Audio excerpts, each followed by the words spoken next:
I broke my car, and today we're going to fix it.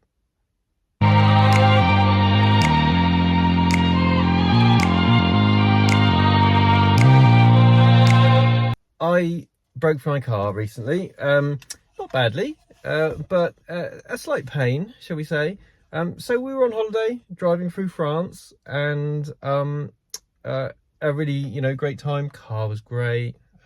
Electricity prices for charging in France are so cheap. But I was at a charging station in France. It was very, very busy. It was like peak holiday time over there, and the chargers were one of those charge sets where they're facing the car parking space. Not a lot of room between the car and the charger. For this particular car, the MG ZS, the charge port is right on the front, and so once you've got the port open, the distance between the actual charger and the car, it was a bit tight. Anyway, charging fine. Got all the charge we needed, and we were having lunch. And then I came to unplug the car, unplug the charger, turned to put the charge cable back in to the charge port, and my leg caught something, and I heard a crack, and I was like, oh dear. And the charge port cover flap had completely broken off here at the pivot, just before where the pivot point is. It looks pretty sacrificial, if I'm honest. It's definitely not the thickest of material at this point, but yeah, it broke off. It didn't fall on the floor actually, so the painted part wasn't damaged, and the painted part literally just is a single screwdriver clip here, which is now broken, and it slides out. So today we are going to be putting in a new charge port cover and mechanism. It's not associated at all with the sorry, my daughter is like messaging me like crazy. So yeah, so we're going to be fitting a new charge port cover today. The charge port cover is a completely, it's like a surround, so it's not associated with any of the high voltage stuff. You don't even need to touch the high voltage stuff. You just need to take the bumper off, because the actual enclosure that this is part of is actually fitted to the back side of the bumper.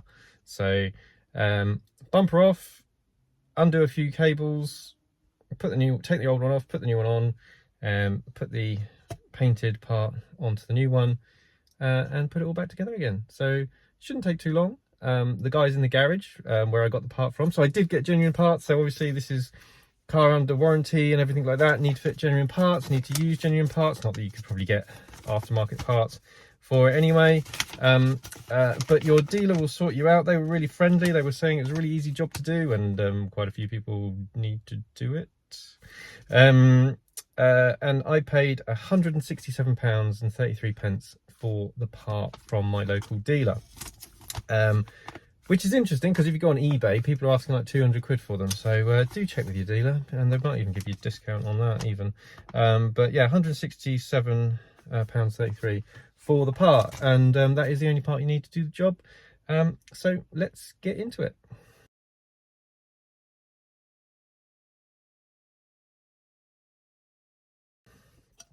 Okay, so the first part of this job is to take the bumper off. The bumper on this car does not have the structural member attached to it, so it is literally just a large piece of plastic. You need to unscrew all of the screws on the top slam panel. So you need to open the bonnet, and when you open the bonnet, you'll see that there's a slam panel where the bonnet lands and the bonnet latches. You have a number of bolts and screws. The bolts also have Phillips head screws in them, so you can use a screwdriver. They're probably not going to be too tight because they are protected underneath the bonnet. So undoing the screws on the top, you will also see that there's some screws which might just spin. These are because the screws are actually a part of a plastic clip mechanism, so the screw is actually just in place to splay some plastic trim clips. You don't need to undo them all. You only need to undo the ones on the outer edges. I think, because they're the ones that actually go into another part of the trim. The other part's just part of the bumper, so they come off with the bumper. So once you've got those bits, there's also a number of bolts and screws underneath the bumper, and the bumper at the sides. Once you've got those plastic trim pieces off,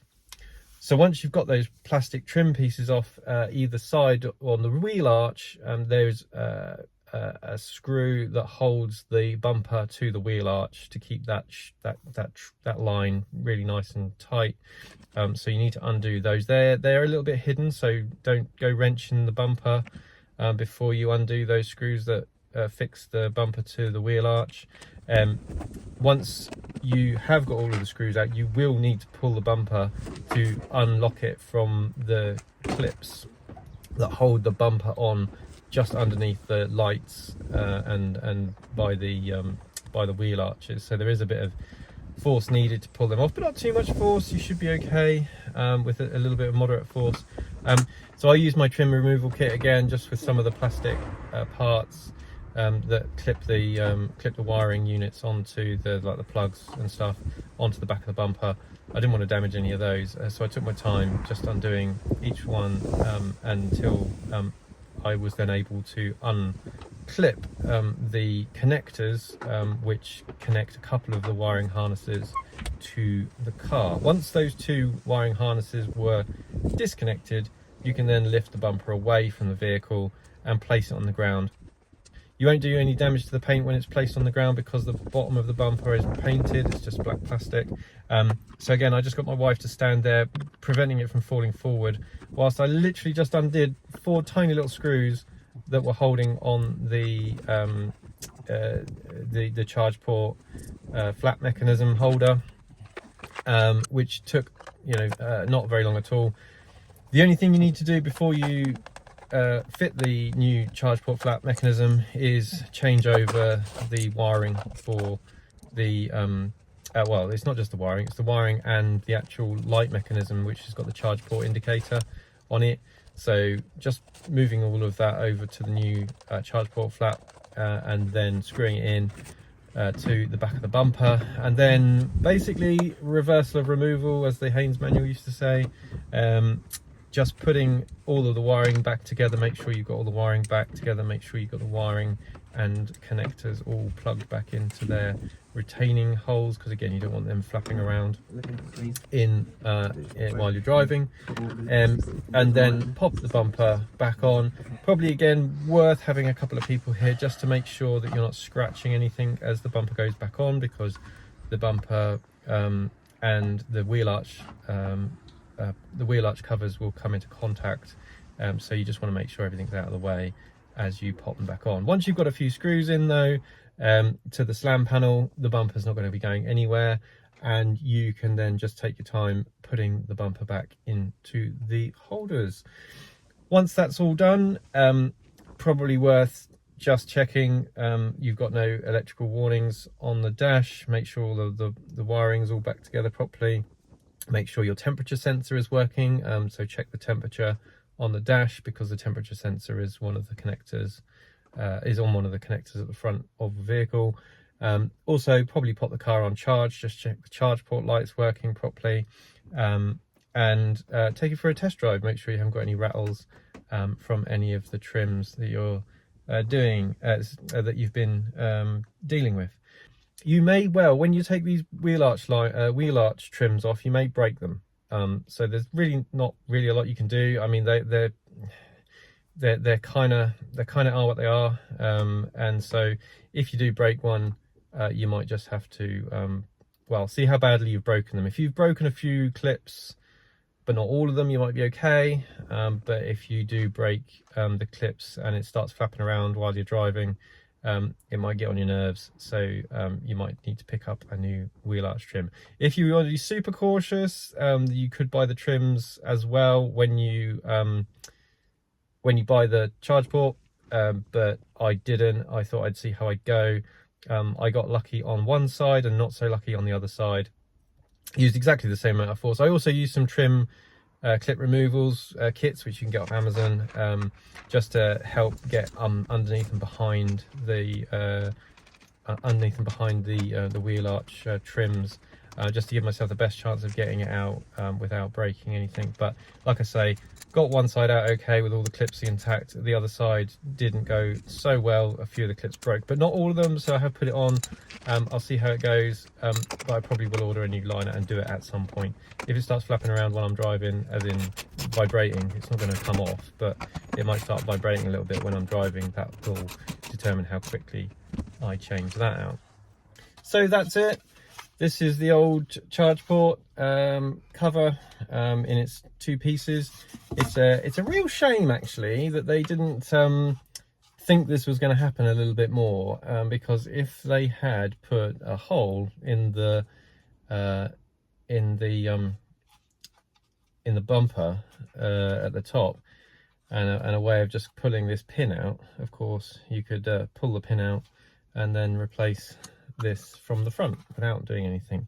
Would have taken a little bit more thought. I'm sure the part would have cost more money, and I'm sure that's why they didn't do it. Everything's built to a cost, but pity there is no way to or you know, another way of doing it was they could have put the you could have had some sacrificial part running up to here and then some bolts or something, so it always breaks off before the bolts, and then you could at least when you broke it you could just screw another one on from the front.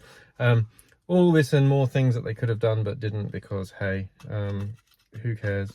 The part's pretty cheap as far as car parts go, so this is going in the bin, and the new one is on there with the painted part already. It's nice that the painted part is separate, because that saves yourself a lot of money trying to get a body shop to paint a tiny little part.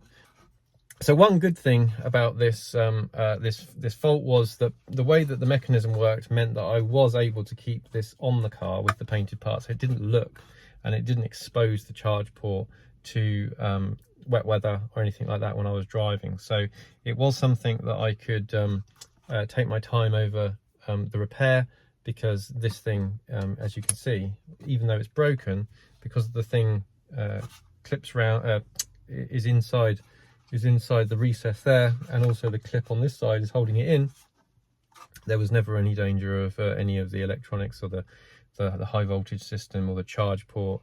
Obviously the charge port's got its own covers on anyway, but you don't want to take the mick and be driving with no charge port on the front of the car through wet weather and driving rain and all that kind of stuff. So that was nice that I could keep it on until I had a nice enough day and the part had come in to repair it, so I could keep driving the car through the whole time. So that's it. If you've bust your charge port, I feel for you. It's a pretty easy fix though if you've got the right tools, and you don't need that many tools. I think the trim removal tools are probably the only tools that people wouldn't have. I mean, a 10mm socket or spanner, a Phillips head screwdriver, and some trim removal tools is all that's required to do this job. So there you go. That's how to do it. Shouldn't take you long, and the part's a reasonable amount of money for what it is. So there you go. I hope you enjoyed it, and I'll see you in the next one.